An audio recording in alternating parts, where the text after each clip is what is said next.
evening, ladies and gentlemen. Yeah, welcome to Translation and Interpretation. I'm Ture David, translator interpreter.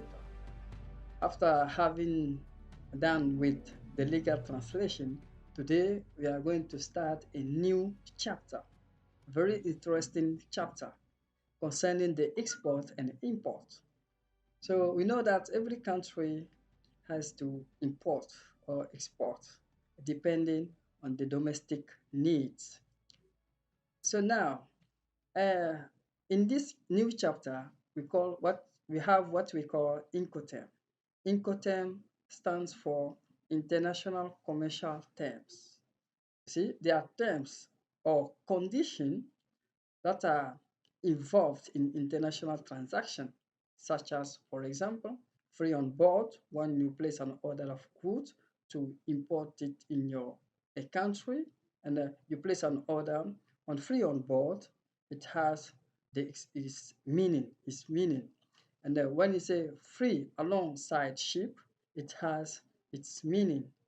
And when you say free on track, also the same thing. So we have a lot of terms, I think up to 11, is recognized by the International Chamber of Commerce to regulate or facilitate the transaction between the customer and the supplier, or the client and the supplier. So we are going to see those terms with deep explanation later on in the next video.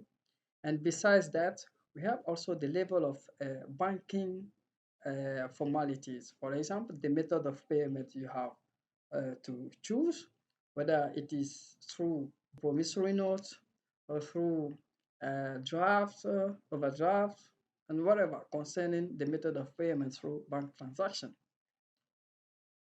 From the embassies, we have the certificate of origin, we have consular invoice that are involved in those transactions when it is export and import. So, ladies and gentlemen, let me take it in French for those who don't understand English language. It will be very interesting in the next video to go into details of all what I've stated now, so that we can understand how the international transaction functions, the method of payment through bank transaction, also how it works. Bonsoir mesdames et messieurs, vous êtes les bienvenus au programme de traduction et d'interprétation. Je suis Touré David, traducteur-interprète. Aujourd'hui, on va essayer de voir un nouveau chapitre concernant ce qu'on appelle import-export. Nous savons tous que les pays sont maintenant devenus interdépendants pour exporter ce qu'ils produisent selon leurs objectifs et pour importer ce dont ils ont besoin. Et cette différence nous donne la balance commerciale, qui est l'une des mesures de performance de l'économie ou de la croissance d'un pays.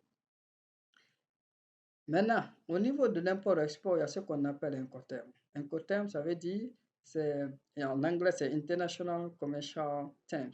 Ça veut dire que c'est les conditions du commerce international, les termes du commerce international. Mais ici, les termes veut dire les conditions, c'est-à-dire quelles sont les règles qui entourent ces transactions. C'est-à-dire que quand le client passe la commande au niveau d'un fournisseur, il doit respecter vice-versa les conditions de vente. Et puis, il y a les termes qui sont reconnus internationalement, même élaborés par la Chambre internationale de commerce, ICC, qui sont d'ailleurs chargés de réguler ce commerce international, et aussi de parer à certains litiges, à certains problèmes, ou de les régler. Donc, l'Incoterm, les conditions du commerce international, a été élaboré, initié en 1936 à Paris, et jusqu'à présent, ils essaient de renouveler, de mettre à jour, de faire des modifications, d'amender. Donc, je crois que chaque 4 ans ou chaque année, il y a des modifications, il y a des amendements. Donc, par exemple, quand on dit franco à bord, donc ça répond à un certain nombre de critères, de conditions par rapport à la commande passée par le client au fournisseur. Si le coût d'assurance sont inclus, ou si le transport des marchandises est inclus dans le prix des marchandises, ou si il y a d'autres facteurs aussi comme coût assurance, si les marchandises si les marchandises sont assurées, donc tout ça là, bon, on appelle franco à bord, franco wagon, FOB aéroport, et puis il y a comment on appelle ça, droit acquitté, dédouanement. Donc tout ça là, on va essayer de voir ça dans leur explication détaillée dans la prochaine vidéo. Donc ici, c'est pour juste faire l'annonce d'un nouveau chapitre qui est intéressant aussi concernant euh, import-export. Donc quand on dit en anglais Incoterm, c'est-à-dire International Commercial Term, ça veut dire hein, les thèmes du commerce international. Mais ici, les thèmes, ça veut dire les conditions du commerce international. Ici, les conditions, ce sont les règles qui définissent comment le commerce doit fonctionner au niveau international ou voire même national. Parce qu'il y a des, il y a des facteurs de transport, d'assurance et d'éviter certains risques qui sont impliqués et que cette institution essaie d'homogénéiser la transaction pour qu'il y ait une certaine facilité hein, de pouvoir faire des affaires avec d'autres pays. Donc, c'est ça l'objectif de Incoterm. Donc, je crois on va voir les termes dans les détails, leur explication. Maintenant, il y a un deuxième niveau concernant la méthode de règlement du fournisseur. Si c'est par le billet à ordre, si c'est par la lettre d'échange ou si c'est par d'autres traites. Donc tout ça, c'est les documents qui accompagnent hein, ces marchandises, ces services à travers ces méthodes de paiement. Mais aussi, on a au niveau de l'ambassade, il y a, comme on appelle, il y a peut-être la facture